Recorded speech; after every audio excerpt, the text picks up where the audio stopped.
How's it going, guys? I hope you're all doing well out there today, wherever you are in the world. And in this video, we're going to take a look at the Friedman Pink Taco version 2. So that live clip that you saw at the start there, I decided that as much as I love sitting in this room all by myself and demoing gear for you guys, gear inspires me to play and make music, and that's the way it should be. So I wanted to get out in a proper context and just make some music with some people so you can hear this gear in the context that it was designed. So I've done a full studio day earlier this week. There's loads more live content coming from the Pink Taco. Also, the little sister was there on the day as well. So we've got loads of content of that. So that's all coming up. So if you haven't already, please look at subscribing to stay in the loop with all of that stuff. So the Pink Taco V2 is a 20 watt EL84 driven all tube head. And I think the PT stuff goes after the more brown eye kind of camp of tones, whereas the little sister was more the Dirty Shirley camp. So Dirty Shirley, more JTM, classically voiced kind of thing, even though it can do higher gain. This thing is just an animal. It's the filth machine. So much more based on that brown eye kind of camp as far as the Friedman amps go.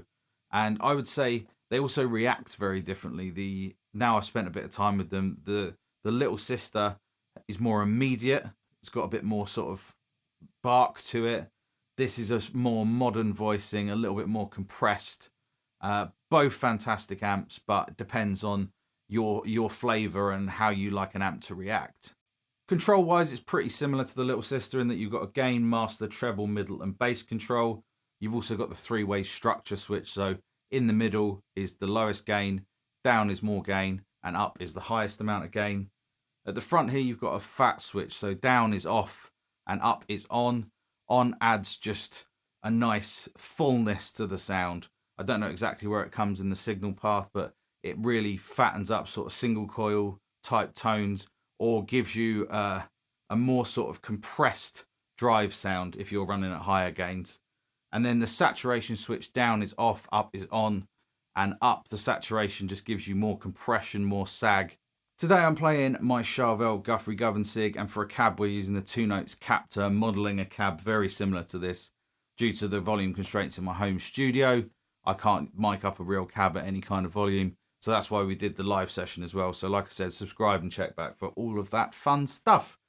So first of all, let me take you through the structure switch. We're currently in the down position, so the middle amount of gains on about 6.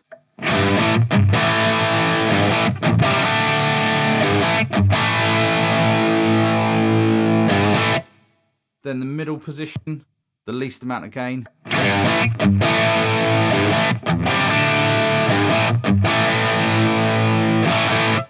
And then up for the most amount of gain.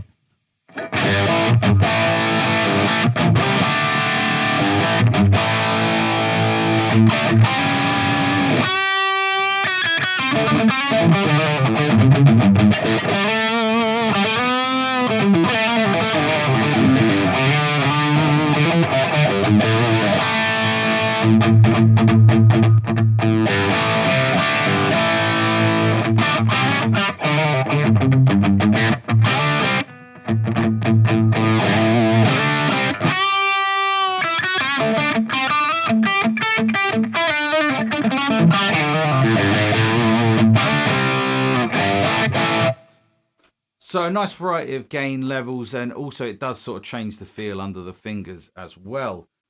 Let's stick in the mid gain mode and I'll show you what kind of effect the fat switch has.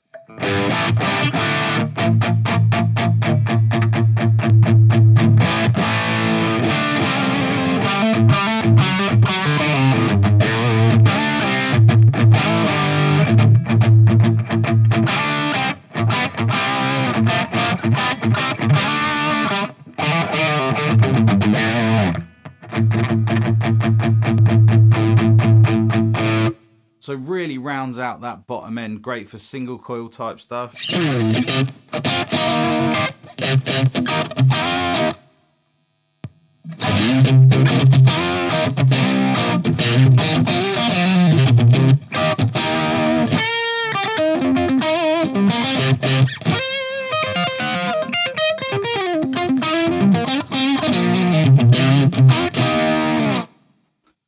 So again, really useful control. I think, like I said, on higher gain things, down with it off tightens things up, and then with it on you get a more compressed feel and obviously rounds everything out.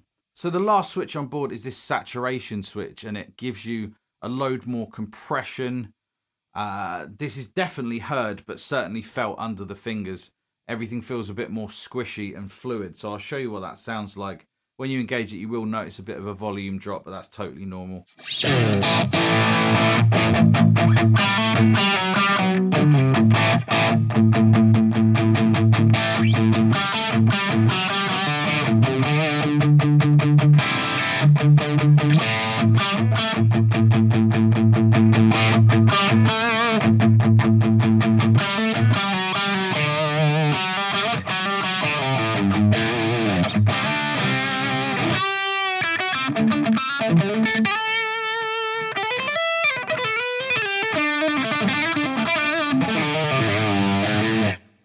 Yeah, so you get a bit more hair out of it. It's not a huge gain increase, but everything just feels a bit more fluid and a little bit more saggy. I'll just take you through some of the EQ so you can hear, but I mean, we all kind of know what it does.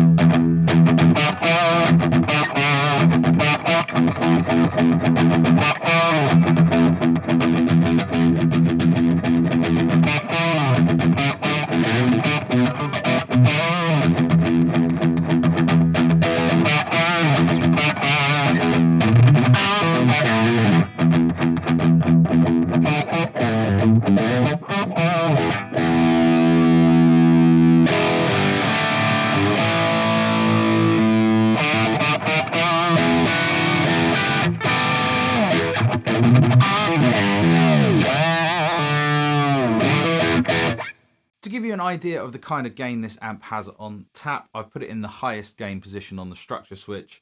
And I'm going to mess with the gain control as well as the fat and saturation switches so you can see how it sounds at those higher gain levels.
So having had a bit of an extended play there, apologies if it went on a bit, I was quite enjoying myself. I just want to comment on a few things. So the saturation and the fat switch obviously make a difference to the sound, but it makes a dramatic difference on the feel.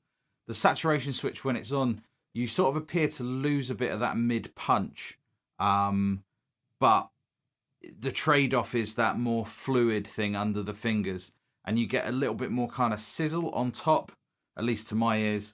The fat switch, I think on higher gain, like really high gain stuff, it makes it quite pillowy. You're getting a lot of bottom end. It sounds like it's further down the, further towards the front of the circuit. You're getting more bass hitting the preamp kind of thing.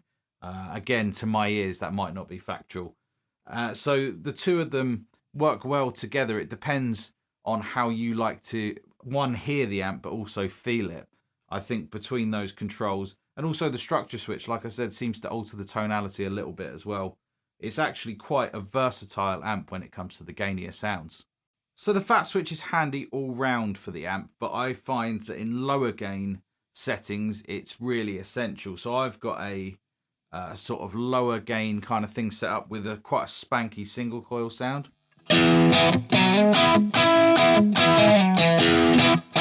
And it sounds quite thin. If you add that fat switch in,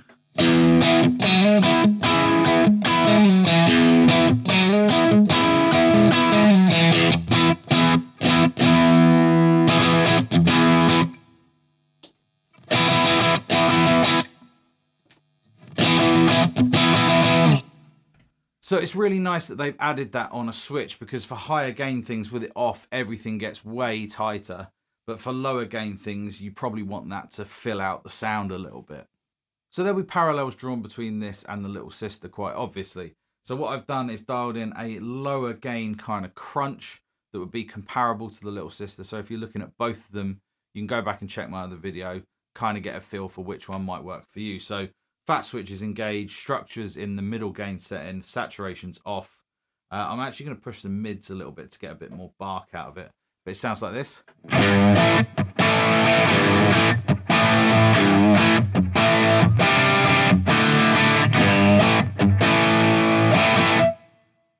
And actually, I think it needs a little bit more bite, so a bit more top end.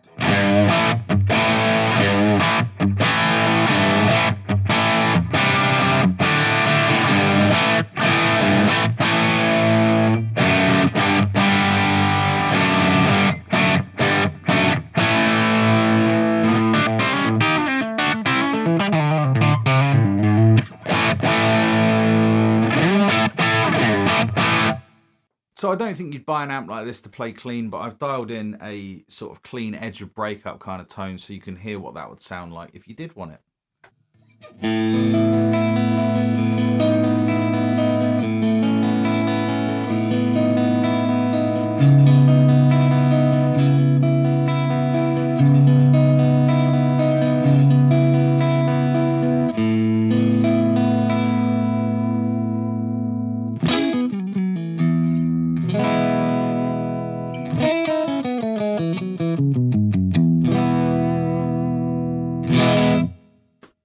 So I think that about covers it. Thanks for joining me today to check out the Friedman Pink Taco V2. It's a really versatile, high-gain British thing. I make no, I state very obviously on this channel that I am a big fan of Friedman stuff. I just really like the way that Dave voices an amp or a pedal or whatever. It just appeals to the way I play. The guys have sent me these amps to check out, but the opinions expressed are my own. And as I say in all my videos, your mileage may vary. Stuff that I really enjoy, you may not. So I recommend, especially having played both of these, the Little Sister and this Pink Taco, I recommend if you're looking at one of them that you go to a shop and ideally try both. They have some crossover in the middle, but they are very different sounding and feeling amps. Obviously, they're both in that British camp, so they're not night and day different. But I think you'll find when you play them next to each other that one may suit you better than another. Anyway, I have rambled on for quite long enough, so I will let you crack on with the rest of your day. I hope whatever you're doing, it's a lovely day, and I'll see you again in another video soon. Cheers, guys.